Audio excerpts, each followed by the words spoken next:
Bismillahirrahmanirrahim. Assalamualaikum warahmatullahi wabarakatuh. Waalaikumsalam warahmatullahi wabarakatuh. Yang terhormat Kepala Sekolah SMP Kampus Binul Dr. Istiqomah Ustaz Nurhani SPDI, yang kami hormati para dewan guru sekalian, dan yang Ustaz banggakan anak-anak santriwati kelas 8. Alhamdulillahirrahmanirrahim. Wassalatu wassalamu ala Rasulillah Muhammad bin Abdillah wa ala alihi wa sahbihi wa man. Alhamdulillah kita bisa berkumpul lagi dalam keadaan sehat walafiat. Sehat kan? Sehat. Ada yang sakit? Sehat. Alhamdulillah hadir semua ya. Oke. Pada siang hari ini ada yang tahu kita mau adain apa? Mau melaksanain apa? P5. Oke. Senang pengen P5 lagi? Alhamdulillah. Untuk mendapatkan keberkahan, mari kita mulai proyek P5 kita dengan sama-sama mengucapkan basmalah dan sholawat. Bismillahirrahmanirrahim. Allahumma sholli ala sayyidina Muhammad. Untuk membuka acara proyek P5 kita, kita mintakan kepada kepala sekolah untuk memberikan arahan-arahan juga ya kepada Ustaz Nurhani SPDI, dipersilahkan. Assalamualaikum warahmatullahi wabarakatuh. Waalaikumsalam warahmatullahi wabarakatuh. Alhamdulillahirabbil alamin. Wassalatu ala sayyidina Muhammad wa ala ali sayyidina Muhammad wa la haula wa la quwwata illa billah. Alhamdulillah, hari ini ketemu di dalam program kita kegiatan kita lanjut untuk pembahasan yang berbeda ketika kita belajar. Oke. Hari ini lebih kepada proyek 5 dengan tema bangunan jiwa dan raganya. Topiknya adalah pendidikan seksual dan implikasinya terhadap kehidupan di kelompok pesantren. Hari ini mungkin bagian Ben kalau membaca dari topiknya pusat jadi dibahas pendidikan seksual dan implikasinya terhadap kegiatan di pesantren.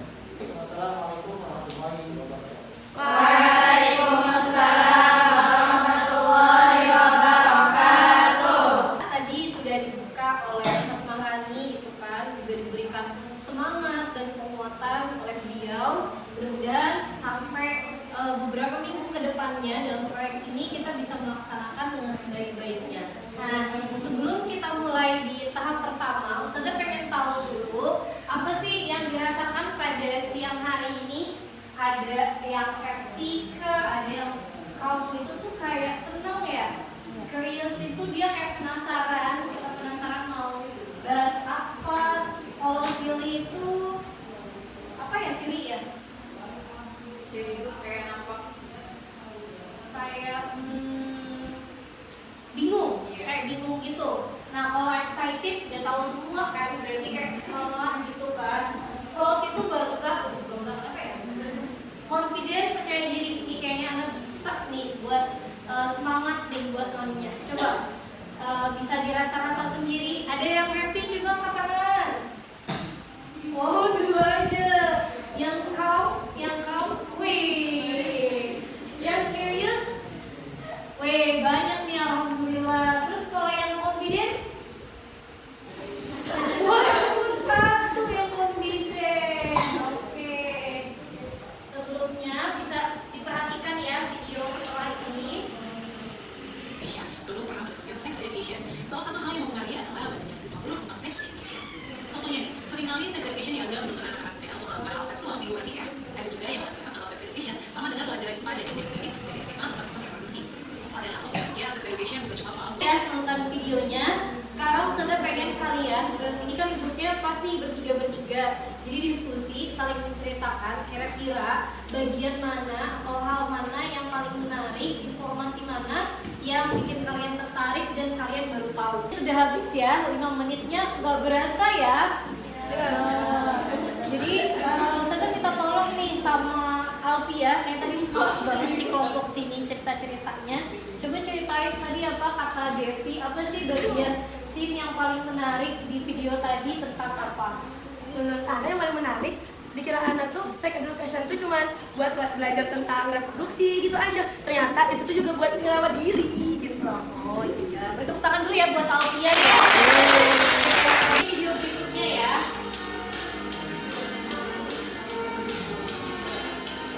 Udah lihat juga ya, kita udah bahas tadi kan ya, ada 2 video yang kita komentarin gitu kan tentang pengenalan apa sih itu pendidikan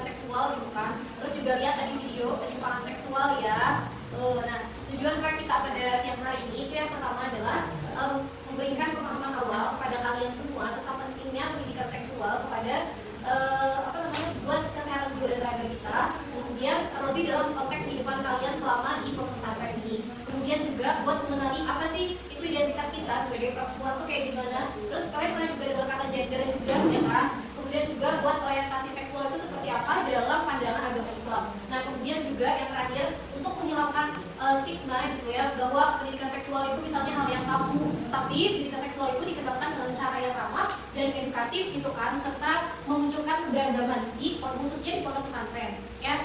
Ustazah harap gitu kan dari awal proyek tapi sampai akhir itu semuanya bisa semangat untuk mengikuti kegiatan ini, karena penting banget buat implikasinya buat kehidupan kita di pondok pesantren, karena kita tinggal 1 kali 24 jam bersama ya.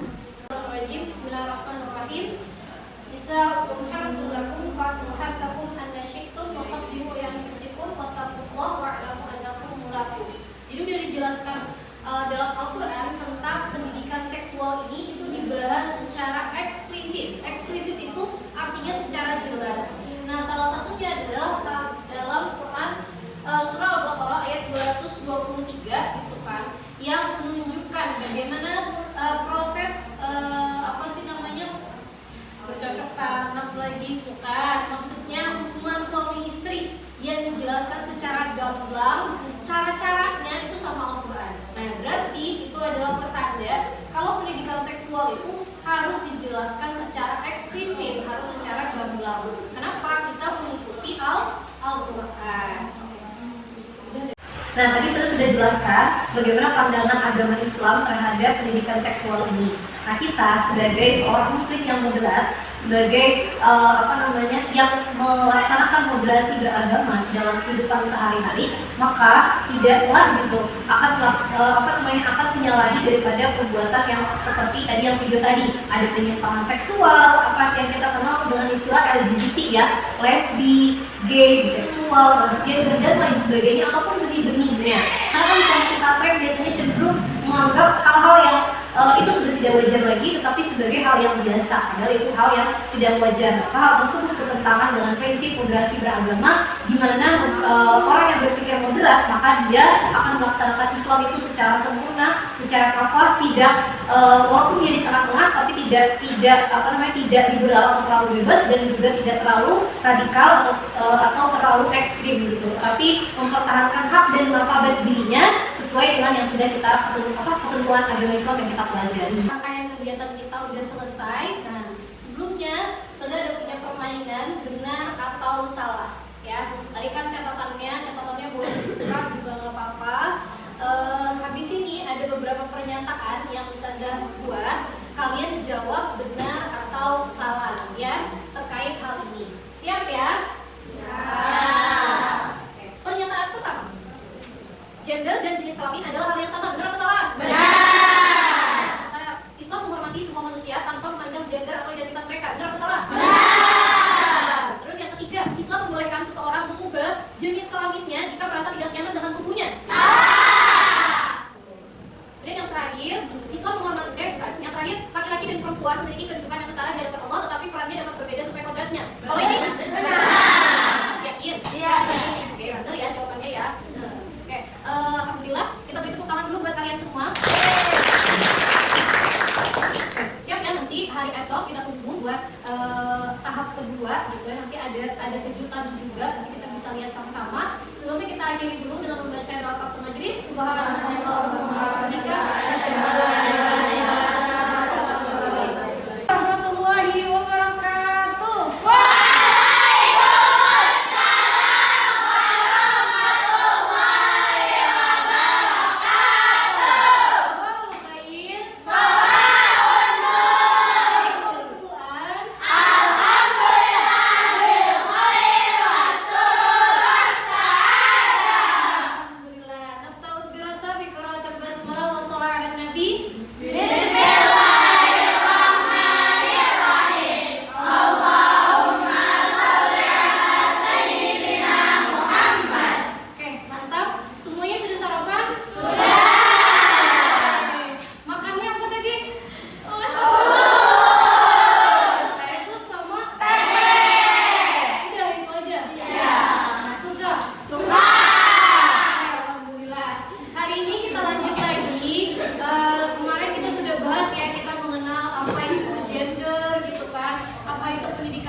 Dari sudut pandang Islam juga. Nah, hari ini itu akan ada bersama kita beliau adalah guru mata pelajaran IPA, tepatnya biologi gitu ya. Dan beliau akan menjelaskan gimana sih pendidikan seksual itu dalam ranah biologi tadi ya. Jadi kita simak sama-sama. Persilakan. Reproduksi wanita semua punya? Ya. Ada yang punya? Ya, biasanya kan kita pipisnya lewat sini ya. Sebenarnya perempuan itu ini 2 lubang. Ada yang tahu? Ya. Jadi sebenarnya yang pertama adalah lubang untuk mengeluarkan air seni. Yang kedua adalah lubang untuk mengeluarkan bayi. Ya. Nih, namanya cervix. Cervix. Nah, itu ya. Berikutnya, sistem reproduksi wanita itu ada apa aja? Pertama ada cervix, ada vagina, ovarium, uterus, dan ovidum. Nanti kita akan belajar lebih jelasnya nanti di kelas 9 sebenarnya. Tapi untuk pengantarnya, sebenarnya hal yang sepele seperti ini kelihatannya kecil aja. Cuman ini dapat memberikan dampak yang besar bagi seorang wanita. Kalau tidak dijaga kebersihannya di leher rahim, bukan di sininya nak. Kalau di sini kan untuk keluar bayinya, di bagian leher rahimnya. Kenapa? Pertama, cervix pada wanita, kanker cervix itu dimulai dengan yang namanya keputihan. Pernah mengalami keputihan semuanya? Oke, sampai sini saya akhiri. Terima kasih. Jadi tadi sudah pemaparan oleh Ibu Ipit. Jelas semuanya? Asik tadi ya belajarnya ya, semangat banget tadi, banyak yang angkat tangan, masya Allah. Nah sehabis ini kalian bisa isi LKPD yang saya sudah buatkan di sini.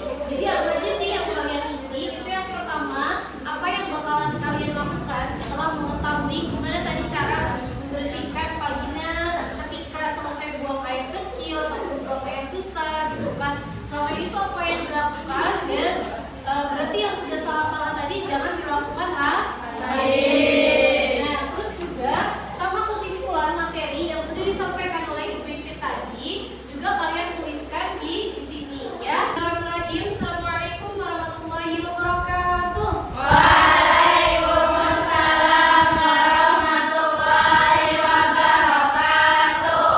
Oke, masya Allah nih kelihatannya udah pada semangat semua ya. Pada tahu kita di sini mau apa? Mau kemarin sudah dicari ya si apa namanya waktu kemarin kita cari untuk menjawab masing-masing debatnya. Coba angkat tangan yang tim pro, angkat tangan. Yang mana aja tim pro? Coba angkat tangan. Yang tim kontra coba angkat tangan.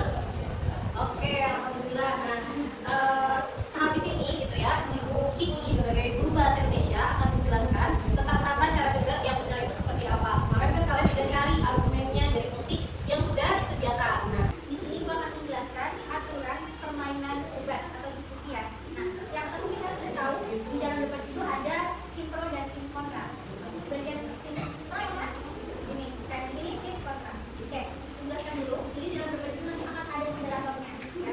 Nah, tugas moderator adalah membuka acara, kemudian memperkenalkan tim debat, memperkenalkan mosi, kemudian mengatur jalannya debat. Nah, di dalam debat ada waktunya. Nah, untuk pernyataan pembukaan itu disampaikan pertemuannya 2 sampai 3 menit. Kemudian untuk menyampaikan argumen pertama itu waktunya 3 sampai 5 menit di setiap anggota. Kemudian ada yang namanya sesi tambahkan, itu waktunya 2 menit per orang atau per pembicara. Nah, selanjutnya yang terakhir itu ada pernyataan penutup atau kegiatan menyimpulkan, itu waktunya 2 sampai 3 menit per tim. Jadi total waktu debat itu sekitar 30 menit. Ya. Kemudian di samping itu ada 3 orang yaitu 3 juri kalian, di mana mereka akan menilai argumen yang akan kalian sampaikan di kegiatan debat. Sampai di sini paham? Yang sudah menjelaskan tentang tata cara debatnya tadi yang baik dan benar gitu ya. Semoga jadi perhatian juga bagi kelompok-kelompok selanjutnya. Mosinya itu ialah memiliki rasa cemburu berlebih terhadap ikatan persahabatan. Tim kontra yang tidak setuju dengan mosi ini ada Sofa, Salsa, dan Alvia. Tim pro juga dari Naili pembicara pertama, Iva pembicara kedua, dan pembicara ketiga adalah Alia. Nah, Kami dari tim pro mendapatkan definisi mosi yaitu cemburu berlebih merujuk pada rasa khawatir atau iri terhadap hubungan orang terdekat dengan orang lain. Rasa cemburu menunjukkan adanya rasa peduli dan nilai penting dari hubungan tersebut. silakan kepada tim pro pembicara kedua untuk memberikan argumen dari argumen yang telah diberikan oleh tim kontra. Cemburu yang disertai komunikasi sehat justru menunjukkan adanya perhatian dan rasa peduli. Silakan kepada tim kontra. Kami dari tim kontra, tidak semua individu bisa mengelola rasa cemburu sehingga dampaknya lebih cenderung negatif. Terima kasih. Selanjutnya kepada tim pro pembicara ketiga untuk menguatkan dan memberikan kesimpulan. Cemburu adalah tanda kepedulian dan dapat mempererat hubungan jika diiringi komunikasi. Tim kontra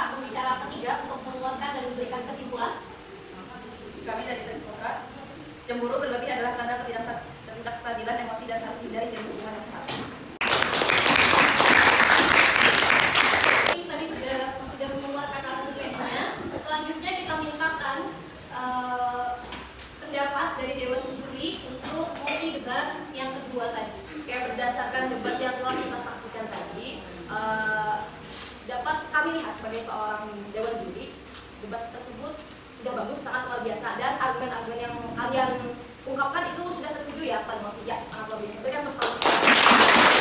Alhamdulillah kita kumpul lagi siang hari ini. Tadi sudah makan siang semuanya? Sudah. Sudah sholat zuhur? Sudah. Nah, oke, tadi alhamdulillah ketika kalian break tadi para dewan juri itu sudah menghitung. Karena kan kita tadi ada berapa kelompok? Ada 4 kelompok. Salah, maksudnya 4 mosi gitu ya. Nah, ini nanti dari dewan juri itu akan mengumumkan siapa the best grupnya dan juga the best speakernya. Rapat juri, kami memutuskan bahwa pemenang the best group dari grup kontra.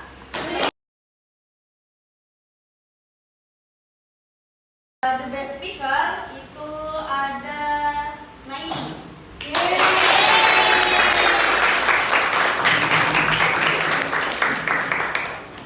Ya, silakan kepada para pemenang bisa maju ke depan. Rangkaian proyek kita gitu kan yang sudah berlalu 2 minggu kemarin gitu kan, alhamdulillah akhirnya sudah selesai. Dan apa sih namanya, kemarin sudah ada juga yang pengumuman the best grupnya, the best speakernya juga. Selamat, tapi yang lain juga sudah hebat-hebat banget ya, alhamdulillah. Mudah-mudahan nanti apa sih namanya, kemampuan untuk debatnya itu semakin meningkat ya, amin. Nah, hari ini gitu kan, saya pengen kalian saling menceritakan, ini kan boleh nih bertiga, saling menceritakan gitu kan pengalaman apa yang kalian paling berkesan selama kita melaksanakan proyek ini, dan juga ilmu apa yang ilmu baru apa tuh yang satu aja gitu yang bisa kalian bagikan sama teman di samping kalian. Boleh bertiga, sudah berikan waktu 5 menit untuk saling mendiskusikan ya, silakan. Terima kasih banyak, waktunya sudah habis untuk diskusinya. Saya berikan waktu 5 menit aja ya. Sekarang saya minta tolong sama Iva untuk menceritakan tadi apa yang dikasih tahu sama Gea dan apa yang diceritain tadi sama Ashita ke Iva. Gea tuh baru tahu kalau sex education tuh seberapa pentingnya buat menjaga kebersihan di area sensitif. Alhamdulillah tadi sudah juga Iva tadi sudah ceritain, makasih banyak ya Pak. Nah yang lain itu nggak apa-apa karena sudah saling cerita tadi di kelompoknya masing-masing ya, luar biasa. Nah jadi setelah ini gitu kan, kalian tinggal menuliskan lagi apa kira-kira yang bakal kalian lakukan setelah mengetahui informasi dari apa namanya yang sudah kalian dapatkan ketika kita sama-sama melaksanakan proyek ini ya. Kumpulkan semuanya tadi untuk MPL-nya.